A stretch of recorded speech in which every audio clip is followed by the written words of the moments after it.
안녕하세요. 리더십 강좌의 전찬입니다. 이거 아니면 안 된다. 적 아니면 아군. 이런 흑백 논리를 내세우는 리더들 우리가 종종 볼 수 있습니다. 하지만 이젠 그런 흑백 논리의 시대는 끝났다. 앞으로는 7색깔 무지개 같은 총천연색 리더가 필요한 시대다라고 강조하는 분이 계십니다. 성균관대 교수이자 컬러 리더십의 저자이신 신완선 교수님 모셔보도록 하겠습니다. 큰 박수 부탁드리겠습니다.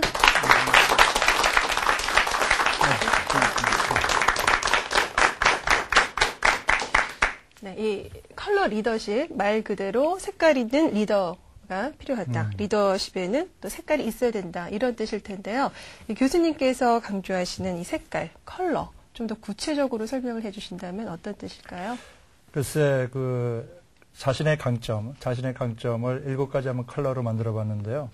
좀 기억하기 쉽게 하기 위해서 빨주노초 파남보 해서 빨간색은 이렇게 사랑형 쭉 해서 보라색 자기 바꾸는 사람까지 7가지를 통해서 우리들의 리더십 강점을 찾는 그런 것들을 주장해 봤습니다. 네. 컬러라 하면은 개성일 수도 있고 또 그것이 곧 강점이 될 수도 있고 이렇게 좀 요약을 해볼까요?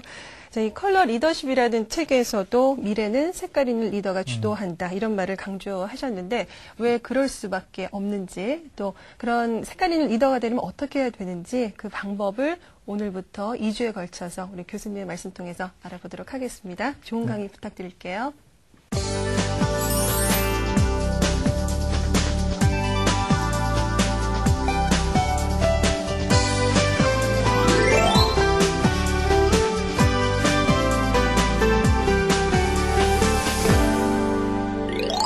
네, 여러분 반갑습니다. 저는 이 강의 전에요, 반드시 2가지 아주 간단한 세레모니를 합니다. 하나는 박수를 치는 세레모니고요. 또 하나는 악수를 하는 세레모니를 합니다. 이 박수 치는 세레모니는 이렇게 치는 박수는 이제 남을 위한 박수고, 여러분 자신을 위해서 한번 치라고 해서 저는 이렇게 위아래로 치는, 제가 이제 스스로 이 단전 박수라고 부르는데, 이렇게 원래 기운이 단전 쪽에 몰리는 게 좋다고 그럽니다. 그래서, 자, 왼손을 단전에 놓으시고, 10번 이렇게 딱 치고, 우리가 오늘 리더십으로 모였으니까 한번 리더 하고 한번 시작해 보도록 하겠습니다. 자, 준비되셨습니까? 네, 하겠습니다. 자, 시작. 리더. 예, 고맙습니다. 조금 안 맞죠? 이게 이제 우리가 조직이 이렇게 오랫동안 같이 더불어 가면요, 이거 아주 박자 잘 맞거든요. 근데 이걸 왜 하는 고하니, 우리가 얼마나 적극적인 사람들인가, 아니면 얼마나 우리 호흡이 맞는가 하고 잠시 테스트 보기 위해서 이런 걸 하는 겁니다. 제가 하는 2번째 세레모니는 제가 아주 시골 출신이거든요. 또래가 7명이 있었는데 그 중에 고등학교를 간 사람이 나 하나입니다. 그래서 정말 먹고 사는 게 기적 같아서 이 강의 앞단에 항상 고맙다고 인사를 합니다. 근데 어떻게 인사를 하느냐면은 나이 가지고 인사를 합니다. 나이가 많아 보이면 형님, 누님, 어려 보이면 동생 하면서 고맙습니다 하고 인사를 합니다. 그러니까 제가 인사하는 동안에 여러분들도 옆에 분에게 꼭 한번 손 한번 잡으면서 눈치껏 봐서 나이 많아 보이면은 형님, 언니 하면서 인사하면 되겠습니다. 자, 지금서부터 인사하는 시간 갖도록 하겠습니다. 앞에 보니까 나이가 많으신 것 같아요. 아이고, 형님, 고맙습니다. 별로 동의하는 분위기 아닌데, 아이고, 형님 고맙습니다. 예. 아이고, 누님 고맙습니다. 아이, 동생인가요? 누님 고맙습니다. 예, 예. 아이고, 고맙습니다. 예. 이게 다 이렇게 다 우리 먹고 살자고 하는 건데 이렇게 좀 편안하게 할 필요가 있습니다. 이 컬러 리더십은요, 자유로워야 됩니다. 예, 자유로워야 됩니다. 저는 아주 시골에서 태어나가지고 코를 많이 흘렸습니다. 옛날에 이렇게 참 코를 많이 흘렸는지, 옛날에는 이 골덴 바지라고 있어가지고, 우리는 그때 충청도 사투리로 고리땡 바지라고 부르는데, 이 고리땡 바지라는 걸 입고 다녔습니다. 근데 처음에는 이 벨트가 좋다가, 시간이 지나면 이게 느슨해지면서 많이 흘러내립니다. 어릴 때 상당히 놀림을 많이 받았는데, 지금 생각해 봤더니, 그게 바로 우리 시대의 바로 힙합 바지가 아닌가, 이런 생각을 해봤습니다. 우리 앞에 계시는 우리 방청객께서는 좀 할 때 코 흘린 기억 나세요? 예. 그래요? 저는 이런 사람을 저의 친구라 부릅니다. 예. 처지가 참 비슷했던 사람입니다. 참 지지리도 못 살았겠습니다, 보니까. 예, 고맙습니다. 우리 옆에 계시는 우리 방청객께서는 좀 할 때 어땠습니까? 코 많이 흘리셨어요? 네, 많이 흘렸습니다. 그래요? 아이고, 이상하네요. 여긴 다 친구밖에 없는 것 같습니다. 그 옆에 분은 어떠세요? 저는 안 흘렸습니다. 그래요? 이상하네요. 우린 저런 사람을 저의 적군이라 부릅니다. 네. 우리는 옛날에 못 살았거든요. 그래서 우리 사회는요, 어릴 때 못 살면서 고생 많이 하고 성장한 그룹이 있고, 비교적 편안하게 잘 이렇게 성장한 그런 그룹이 있습니다. 군주론으로 유명한 마키아벨리가 어떤 얘기를 했는가 하니, 인생은 고생하면서부터 배운다, 뭐 이런 얘기를 했습니다. 그러니까 우리 사회는요, 고생 엄청나게 한 그룹과 고생하지 않은 그룹, 이 두 그룹 사이에 사실은 좀 세대 차이가 꽤 존재합니다. 그러니까 기성세대는 기회만 주면 할 수 있을 것으로 생각하고, 또 자라나는 세대는 기회가 부담스러운 그런 아주 격차를 가지고 있습니다. 근데 우리만 그런 게 아니라 모든 리더들이 다 그렇게 성장했다는 거죠. 대통령도, 정치가도, 경제인도 전부 다 그렇게 성장을 했습니다. 여러분, 빌 게이츠 잘 아시죠? 네. 예, 아주 유명한 경제인입니다. 여러분, 빌 게이츠가 아주 대단한 사람입니다. 왜냐하면 물려받지 않고 자기 때에 돈을 세계에서 가장 많이 번 사람입니다. 이 사람이 세계는 평평하다는 책에서 어떤 얘기를 했는가 하니 이런 얘기를 했습니다. 내가 30년 전에 태어났으면 미국의 조그만한 도시의 시민으로 태어나고 싶다는 겁니다. 왜냐하면 미국의 시민이 중국의 천재보다 훨씬 유리하기 때문에. 근데 만일 지금 다시 태어난다면 미국의 시민보다는 중국의 천재로 태어나고 싶다고 얘기했습니다. 평평하다는 겁니다. 평평하다는 겁니다. 근데 그런 빌 게이츠가 이렇게 성장할 때 이렇게 보면요, 좀 다른 게 하나가 있었거든요. 그게 뭐가 다르는 거 하니 자기보다 3살, 4살 많은 사람들과 많이 어울렸습니다. 동년배보다는 약간 나이가 많은 선배들과 어울렸습니다. 약간 독특하죠? 뭐 독특할 거야 아닌데 그게 뭐냐면은 좀 먼저 가는 사람들을 봤다는 거죠. 그러니까 먼저 가는 사람들 자주 만나고 애를 쓰니까 조금 이른 나이에 세상을 앞서갈 수가 있는 겁니다. 네. 빈손으로 시작해서 세계 최고 부자가 됐습니다. 여러분, 우리 너무 외국 얘기 많이 하는 것 같은데 클린턴 대통령도 마찬가지입니다. 클린턴 대통령은요, 18살에 15살, 18살 사이에 케네디를 만납니다.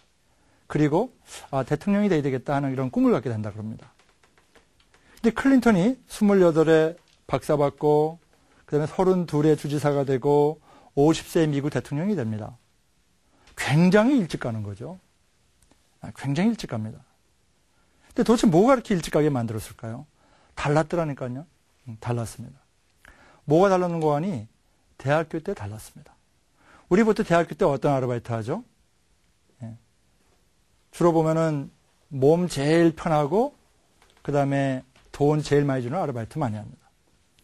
근데 클린턴은 어떤 아르바이트를 했는가 하니 자신이 가고자 하는 길, 정치가, 그 정치가에서 가장 앞서가는 사람을 만나는 아르바이트를 했습니다. 이미 대학 다닐 때 지미 카터를 만나러 갔습니다. 이미 대학 다닐 때 게리 하트를 만나러 갔습니다. 그러니까 남들보다 훨씬 멀리 보고 먼저 생각하니까 일찍 갈 수 있더라는 겁니다. 여기에 남자도 없고 여자도 없습니다. 노력하는 사람이 먼저 가고 일찍 가게 돼 있는 겁니다. 그래서 리더십에서 제일 중요한 단어가 태도입니다. 태도입니다.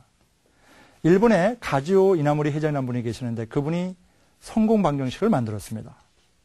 성공은 환경 곱하기 능력 곱하기 태도라는 겁니다.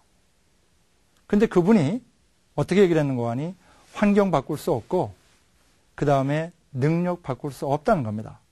네, 태도 하나 바꿀 수 있다는 겁니다. 태도 하나 바꿔가지고 성공하고 실패한다는 겁니다. 여러분, 우리나라가 말이죠. 우리나라 굉장히 못 살았지 않습니까? 우리나라가 1964년도, 62년도 이럴 때는요, 굉장히 못 살았습니다. 세계 127개국 중에서 100대 그룹에 왔다 갔다 했었습니다. 여러분들 아시는 얘기? 우리가 독일에서부터 처음 차관을 받았습니다. 그때 독일에 맡길 것이 없어가지고 누구를 파견했습니까? 탄광광부와 간호사들을 파견했습니다. 그게 우리나라에 처음 차관을 받게 된 배경입니다. 62년도, 64년도의 이야기입니다. 근데 우리나라 지금 굉장히 잘 살잖아요. 예, 잘 살지 않습니까? 지금 세계에서 뭐 10등이다, 15등 이런 얘기를 왔다 할 정도로 저희들이 잘 살고 있습니다.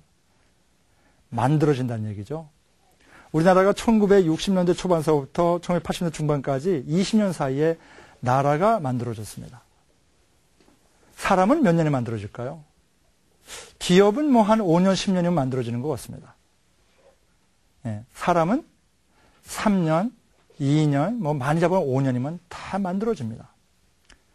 그래서 웨스트 포인트라는 리더십 책을 보게 되면 어떤 얘기가 나와 있는 거 아니? 미국 웨스트 포인트에 돌이 하나 이렇게 있답니다. 그 돌에 뭐라고 새겨져 있는 거 아니? 정신병자만 빼놓고 모두 이곳에 데리고 와라. 내가 그들을 리더로 만들겠다.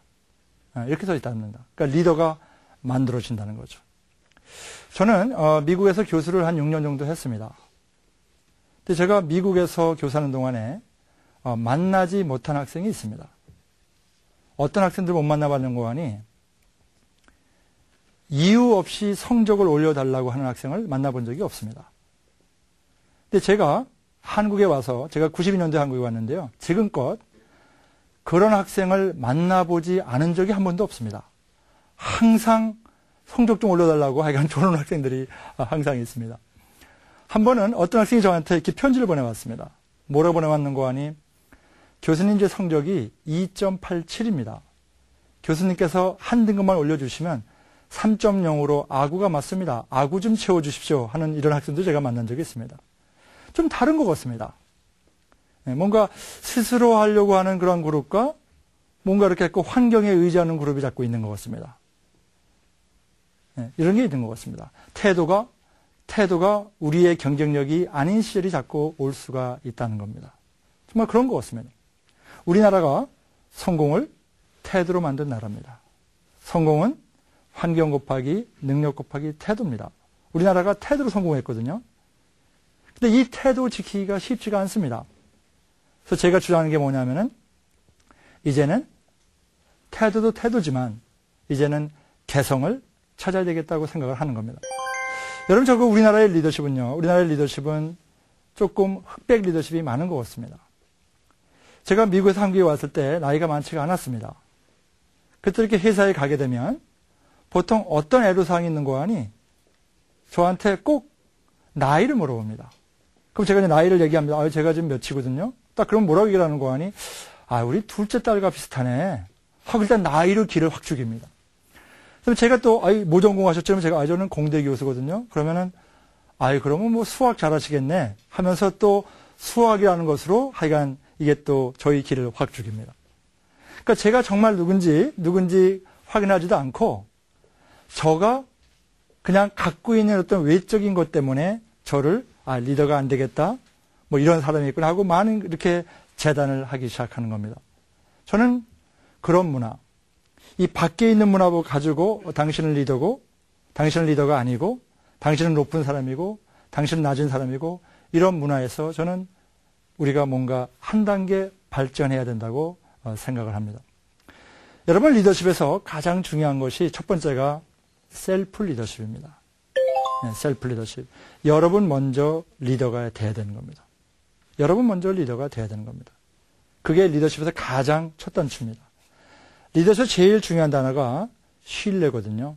자기 자신을 신뢰하지 못하면 남이 나로 하여금 신뢰받게 만들 수가 없는 겁니다. 첫 번째가 셀프 리더십입니다. 스스로 목표를 정하고 도전하는 사람입니다. 여러분도 아시는 한비야, 아주 대단한 셀프 리더죠. 지구 밖으로 행진하라.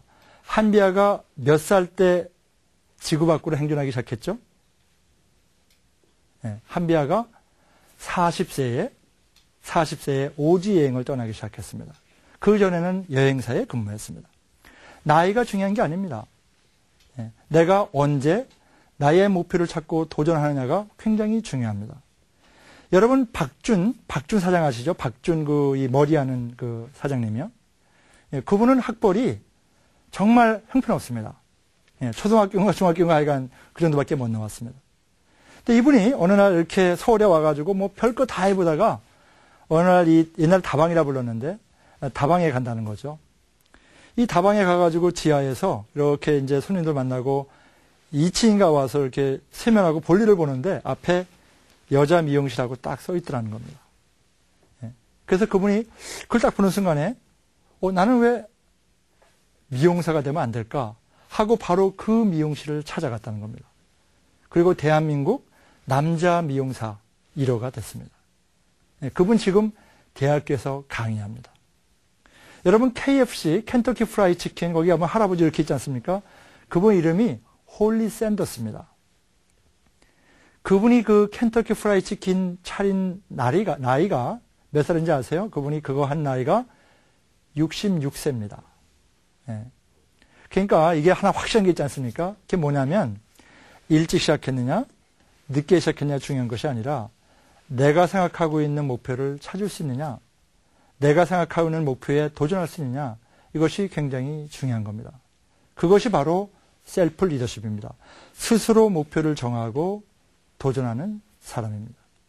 저는요, 원래 운동을 했어요. 저는 원래 초등학교 때는 야구 선수를 하고 중학교 때는 탁구를 쳤습니다. 예. 제가 이 소년처전의 그 출신입니다. 2회 출신인데요.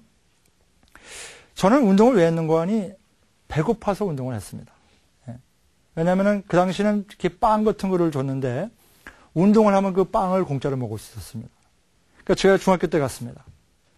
갔더니 저희 담임 선생님과 코치 선생님과 싸움이 붙었습니다. 코치 선생님은 운동을 시키라고 그러고 저희 담임 선생님은 이제 공부 좀 시키라고 이렇게 했었습니다. 그래서 교무실에서 저를 불러가지고 교무실에 내려갔습니다. 내려갔더니 이렇게 선생님들 쭉 앉아 계시고 저한테 물어보더라고요. 운동을 할래, 공부를 할래? 그러니까 이제 결정할 수가 있었습니다. 근데 제가 머릿속에 생각해 봤더니 운동하니까는 떠오르는 그림이 몇 가지가 있습니다. 공짜 짜장면, 공짜 빵, 공, 논다, 뭐 이런 게 다 떠오르는 겁니다. 공부 딱 하니까 떠오르는 게 아무것도 없습니다. 집에 일찍 가면 일해야 된다. 그 다음에 공부 성적 관리해야 된다. 숙제해야 된다. 단어가 안 나왔습니다. 예, 저는 그래서 아주 단호하게 운동을 하겠다고 그렇습니다. 예, 저는 그때서부터 제 인생을 진짜 배우기 시작했습니다. 우리의 코치의 철학이 애들은 패면 된다. 이런 아주 간단한 철학을 가지고 있었습니다. 그때부터 하여간 엄청나게 맞았습니다. 주로 이렇게 주먹으로 이렇게 때려서 여기 늘 턱을 많이 맞았습니다. 여러분, 제 턱이 좀 많이 나왔지 않습니까? 이게 그때 맞아서 나온 턱이 지금도 하여간 나오다고 제가 만나고 그럽니다. 하여간 많이 맞았습니다. 좀 많이 맞았습니다. 근데 선생님이 저를 뭐 미워서 때렸겠습니까? 운동 잘하라고 훈련을 시켰겠죠. 한 2년간 하여간 합숙하면서 늘 훈련을 받았습니다. 예. 그리고 2년 동안 뭐 학교도 안 다닐 뻔도 하고 별 저기를 다 했었습니다. 근데 정말 중요한 게 내가 그렇게 고생하고 운동하는 동안에 내 신분이 바뀌지 않았습니다. 나는 아직도 학생이었습니다.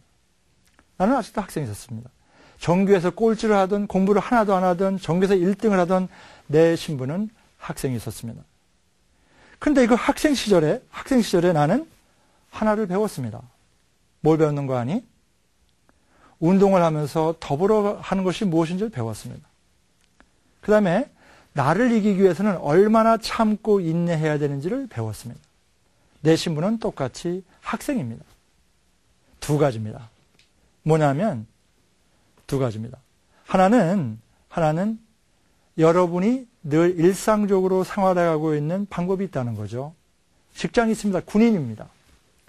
기업인입니다. 기업인입니다. 비즈니스면 비즈니스맨입니다. 늘 그 그룹이 있습니다. 그 이면에 보이지 않는 역량이 있습니다. 우리가 지금 이 자리에 모인 것은 그 보이지 않는 역량, 리더십, 그걸 한번 키워보려고 하고 있는 겁니다. 첫 번째 단추가 뭐라고요? 셀프 리더십입니다. 먼저 목표를 정하고 도전할 수 있는 생각, 이걸 갖는 게 중요한 겁니다. 아인슈타인이 이런 얘기를 했습니다. 인세니티, 어리석은 사람. 어리석은 사람은 누구냐? 똑같은 방법을 반복하면서 다른 결과가 나오기를 기대하는 사람. 똑같은 방법을 반복하면서 다른 결과가 나오기를 기대하는 사람. 결과가 바뀌려면 과정을 바꿔줘야 되는데 과정을 하나도 안 바꾸고 결과만 바꾸기를 기대합니다. 우리나라 얼마나 리더십을 바꾸고 싶어 합니까? 여러분 한번 다녀보십시오. 우리나라 리더십 엉망이라고 다 얘기를 하고 있습니다. 저는 우리나라 리더십 엉망이라고 생각하지 않습니다. 왜냐하면 우리나라 리더십이 엉망이라면 우리가 1960년대 초반에 세계에서 100등 하던 나라가 지금 이렇게 세계에서 10위권에 와 있지 못할 겁니다. 어쨌거나 우리나라 리더십이 괜찮았던 겁니다. 뭐가 문제예요? 우리는 리더십을 올바르게 볼 줄을 모르는 겁니다. 우리들의 잘한 점을 볼 줄 모르는 겁니다. 여러분, 세상을 나쁘게 보기 시작하면요, 한이 없거든요. 그런데 우리가 다르게 보면 좋은 면들이 많이 있습니다. 우리 선배분들 정말 비전이 있었습니다. 비전이 있었습니다. 우리나라를 더 강하게 만드는 아주 큰 비전이 있어요. 우리 그래서 이렇게 잘 살게 된 겁니다. 저는 그렇게 비전 있는 리더십을 남색 리더십으로 꼽았습니다. 또 우리나라가 화합을 잘합니다. 우리나라 리더들은요, 대부분 인하 단결에 아주 강합니다. 저는 그런 사랑의 리더십을 빨간색 서번트 리더십으로 꼽았습니다. 요즘 젊은 사람들은요, 아이디어가 아주 많습니다. 아이디어가. 그것을 저는 주황색 브랜드 리더십으로 꼽았습니다. 또 어떤 사람들은 아주 꼼꼼해요. 실수가 없습니다. 잔소리를 많을지 몰라도 아주 빈틈이 없습니다. 저는 그런 사람들을 노란색 사이드 리더십이라 배웠습니다. 또 어떤 사람들은 아주 박식해요. 아주 합리적입니다. 저는 그런 사람들을 파란색 슈퍼 리더십으로 봤습니다. 또 어떤 사람은 이 세상을 바꾸려고 합니다. 자기 가치관으로. 그런 사람을 보라색 변혁적 리더라 불렀습니다. 또 제가 그 맨날 터들면서 공부했던 우리 저 코치처럼 아주 강력하게 몰아붙이는 리더도 있습니다. 저는 그분들을 초록색 파워 리더라 불렀습니다. 그래서 빨간색, 주황색, 노란색, 초록색, 파란색, 남색, 보라색. 우리가 어떤 사람을 좋다, 나쁘다 이런 개념이 아니라 이분은 이런 게 강하네. 이분은 아이디어가 많네. 이렇게 사람들을 보는 관점을 좀 컬러풀하게 다양하게 좀 가져보라는 거죠. 미국에 스롤리 블루토닉 연구소가 있습니다. 이 연구소는 뭘 조사를 했는가 하니 이런 걸 조사를 했습니다. 과연 사람이 20년 동안에 살아가면 어떻게 살아가는 것이 가장 좋을까 하는 것을 연구를 했는데 사람을 1,500명 조사해 봤더니 그중에 83%는 유행을 따라서 살더라는 겁니다. 17%만이 자기가 좋아하는 대로 살더라는 겁니다. 누가 성공했는가를 조사하기 위해서 20년 후에 누가 10억 이상의 재산을 모았는가를 조사해 봤습니다. 봤더니 1,500명 중에서 101명이 10억 이상의 부자가 돼 있더라는 겁니다. 유행을 좇은 사람 83%, 자기 좋아하는 길로 간 사람 17%.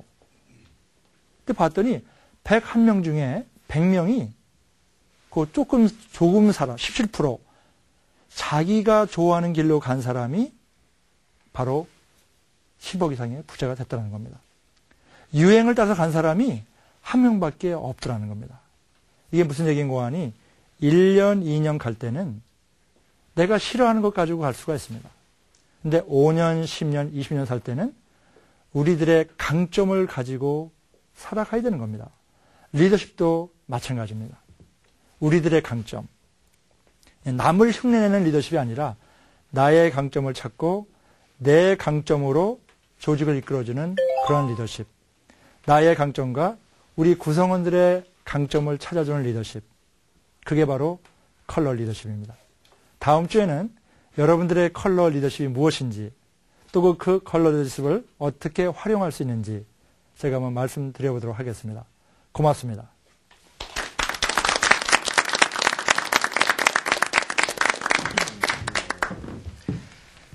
정말 강의 잘 들었는데요. 이 컬러 리더십, 리더십의 그 여러 종류를 또 색깔로도 구분을 해주시고 정말 이 사람을 보는 평가를 다양하게 두고 특히 그 사람의 강점을 부각시켜주는 것 이것이야말로 진정한 컬러 리더십이다 이렇게 저는 요약을 해볼 수 있겠는데요.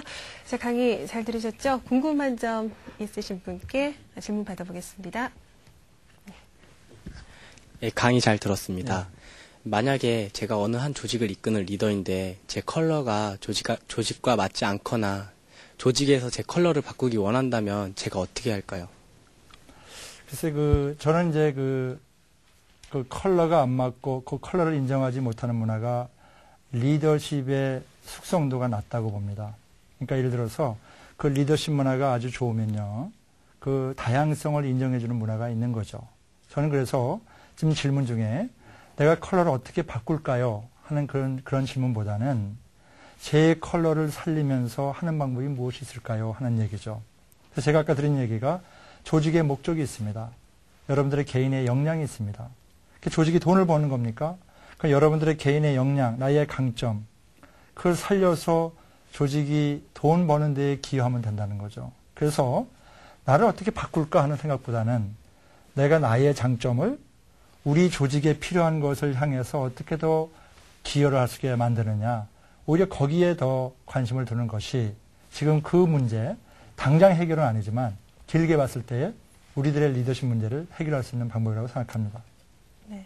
일단 이 컬러 리더십이라는 게 다양성의 인정에서 네, 출발을 하는 거니까 구성원이나 리더들이 서로 무조건 좀 존중을 하면서 맞춰가는 게 가장 좋은 방법이겠네요. 그렇습니다. 다르다는 네. 것을 인정하는 것. 네. 저는 그 자체가 굉장히 큰 의미가 있다고 생각을 하고 있습니다. 네. 자, 컬러 리더십, 자신의 강점으로 승부하라. 오늘 그 첫 번째 시간이었는데요. 네, 오늘 교수님 좋은 말씀 감사드리고요. 이 다음 시간에는 어떻게 하면 자기만의 이 컬러를 찾을 수 있는지 그 방법에 대해서도 좀 알려주시길 네, 바랍니다. 그렇습니다. 고맙습니다. 네, 맞습니다. 네.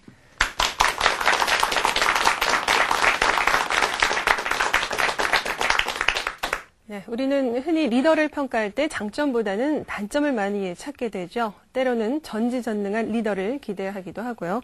하지만 컬러 리더십에서는 완벽한 리더가 되려 하지 말라고 강조를 합니다. 자신이 가진 한두 가지 강점만 집중하라는 그런 얘기인데요. 이제 리더를 평가할 때도 그렇게 보면 어떨까 싶습니다. 그 사람의 장점보단 단점을 보고 깎아내려 하지 말고 장점을 찾아내서 그것을 인정하려는 태도. 네, 그것이야말로 컬러 시대를 살아가는 우리들의 지혜가 아닐까 생각이 듭니다. 리더십 강좌 여기서 모두 마칩니다. 다음 시간 다시 인사드리겠습니다. 고맙습니다.